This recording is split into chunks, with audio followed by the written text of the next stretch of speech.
Helo bawb.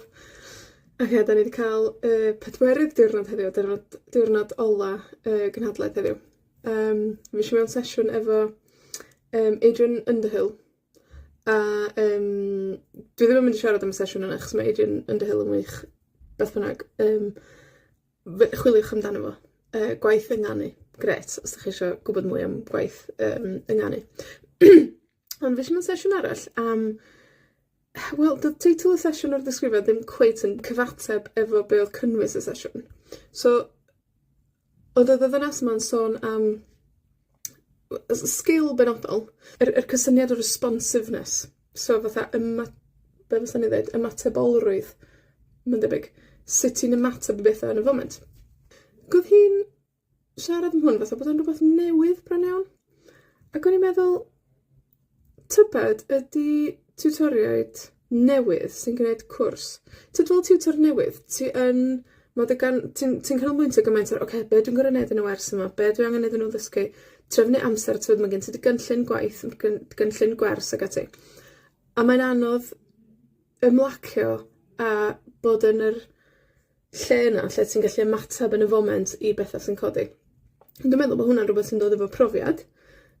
Dros amser, ti'n dod yn fwy hyderus yn dy waith, a ti'n medru ymlacio chydig bach, a ti'n meddwl am bethau eraill tra ti'n gwneud un tasg, a ti'n gallu ymateb yn y foment i bethau sy'n codi. Ond, oedd hi'n sôn amdano fo fatha bod o'n rhywbeth eitha heriol i wneud, ac o'n i'n meddwl pam bod fi ddim yn teimlo bod o'n rhywbeth heriol.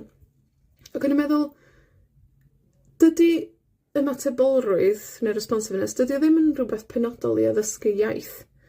Mae rhywbeth ti'n neud mewn bywyd o ddydd i ddydd hefyd. Ti'n ymateb i bethau yn y foment, mae'n rhywbeth yn digwydd, ti'n ymateb, mae'r hwn yn digwydd drwy'r amser. Ac o'n i'n meddwl, tybod ydy rhywbeth i wneud efo bod yn bresennol, ti'n gwybod, bod yn y foment, a gallu delio yn dda efo pethau sy'n codi yn y foment.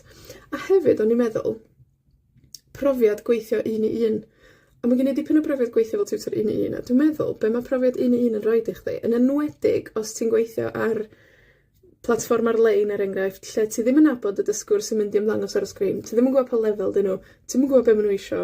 So, fedri di ddim paratoi. So, ti yn aros iddyn nhw ymddangos ar y sgrin, a wedyn ti'n delio efo beth sy'n codi. A dwi'n meddwl, yn ddiarwybod i mi, mae gwersi un i un fel a wedi rhoi lot o sgiliau delio efo pethau yn y foment, i fi yn bersonol. A dwi'n meddwl, os ydych chi'n diwtor, swn i'n dweud, ewch amdani, triwch neu gwersi ar-lein. Gwersi un i un, achos mae'n rhaid sgiliau pwysig iawn i chi. Mae yna derm wedi codi lot yn y cynhadledd, leni, sef emergent language. Ac oedd yna sbora ma'n sôn am hwn hefyd. Emergent language ydy iaith sy'n codi yn y foment, yn y dosbarth, neu yn y wers.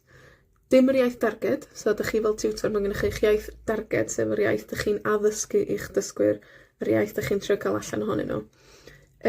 Ond hefyd yn y dosbarth, mae gennych chi'r emergent language, sef iaith sy'n codi patrymau, pethau sy'n codi yn y foment, sydd ydych chi ddim di baratoi. A mae rhaid i chi ddelio efo'r pethau yna.